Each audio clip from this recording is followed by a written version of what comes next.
South ఇండియాలోని అతి తక్కువ ధరలకి రత్నాలనందించే ఏకైక సంస్థ 6JVR.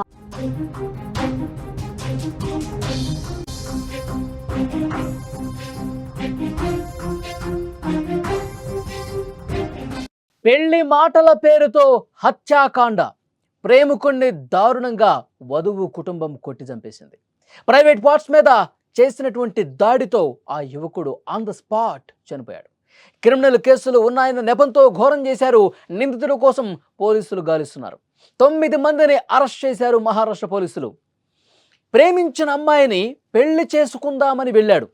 అదే ప్రేమ అతని పాలిట శాపంగా మారింది. అతని ప్రాణం పోవటానికి కారణమైంది.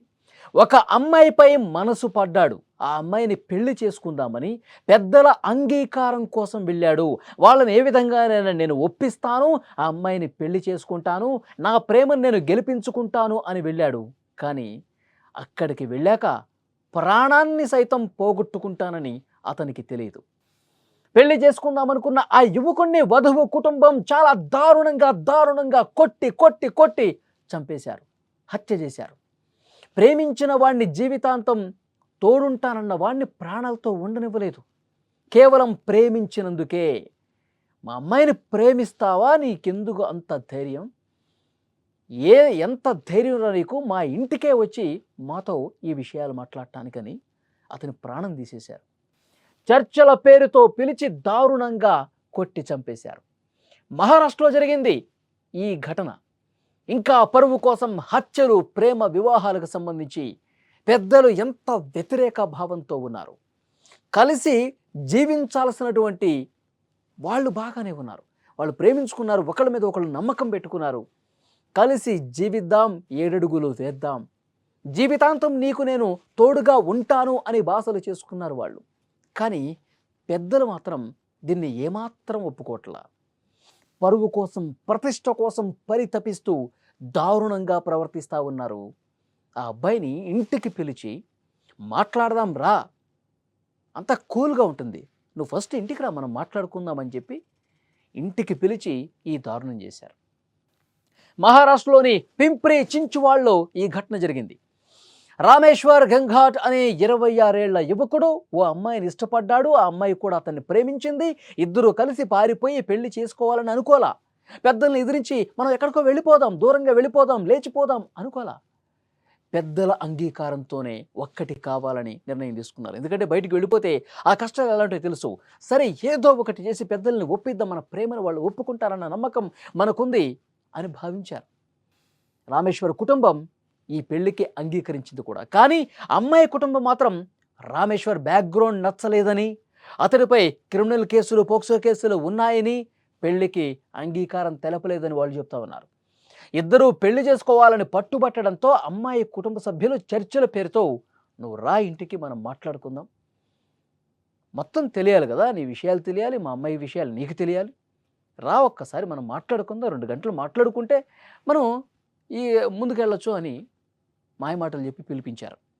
చర్చలు జరుగుతున్న సమయంలోనే, ఇంట్లో మాట్లాడుకుంటున్న సమయంలోనే కావాలని గొడవ పెట్టుకోవడం స్టార్ట్ చేశారు.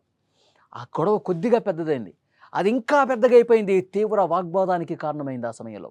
దీంతో అమ్మాయి తండ్రి ప్రశాంత్ సార్, మిగతా కుటుంబ సభ్యులు, ఆ అమ్మాయి బ్రదర్స్ ఎవరైనా ఉంటారు కదా, వాళ్ళందరూ ఏం చేశారు, రామేశ్వర్ని ఒక గదిలోకి తీసుకెళ్లారు.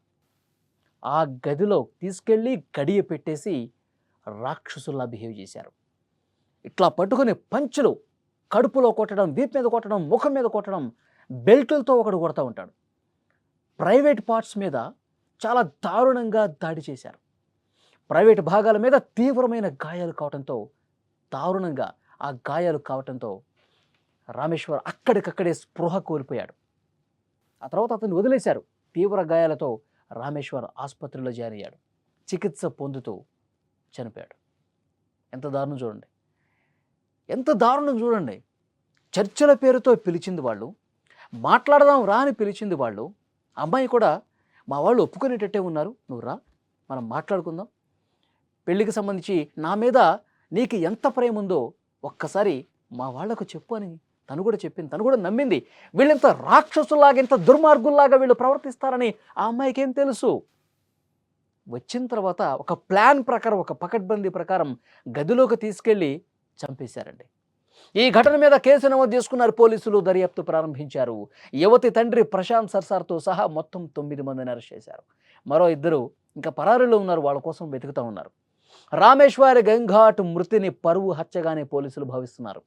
ఇలాంటి ఘటనలు పునరావృతం కాకుండా ఉండాలంటే ఈ దుర్మార్గులు ఎవరైతే ఉన్నారో, రాక్షసులు ఎవరైతే ఉన్నారో, గడిపెట్టి వాళ్ళని నమ్మించి గొంతు కోశారు కదా, మాట్లాడుకుందామని పిలిచి దారుణంగా కొట్టి ప్రైవేట్ పార్ట్స్ మీద బలమేనంగా దాడి చేసి స్పృహ కోల్పోతే హాస్పిటల్కి వెళ్తే ఇక చికిత్స పొందుతూనే చనిపోయాడంటే ఎంత దారుణంగా కొట్టారు.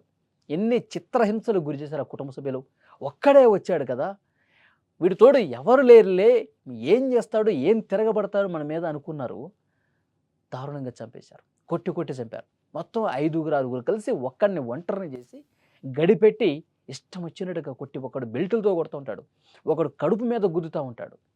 ఇంత దారుణంగా కొడితే బతుకుతాడా? పాపం అమ్మాయి మీద ఉన్న ప్రేమతో వచ్చాడు. ఏదైతే అదైంది, మనం మాట్లాడదాం, నా ప్రేమను వాళ్ళ ముందు చెప్తాను, వాళ్ళు యాక్సెప్ట్ చేస్తారని ఒక నమ్మకంతో, ఒక భరోసాతో ఆ అమ్మాయి మీద పెంచుకున్నటువంటి ప్రేమను ఇంటి వరకు తీసుకొచ్చింది వాడిని. ఒంటరిగా వచ్చిన వాడిని చంపేశారు.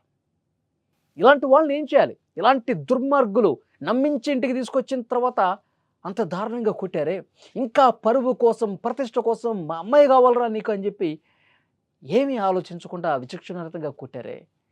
ఇలాంటి రాక్షస మనస్తత్వం ఉన్న వాళ్ళని ఏం చేయాలి? కామెంట్ బాక్స్లో చెప్పండి.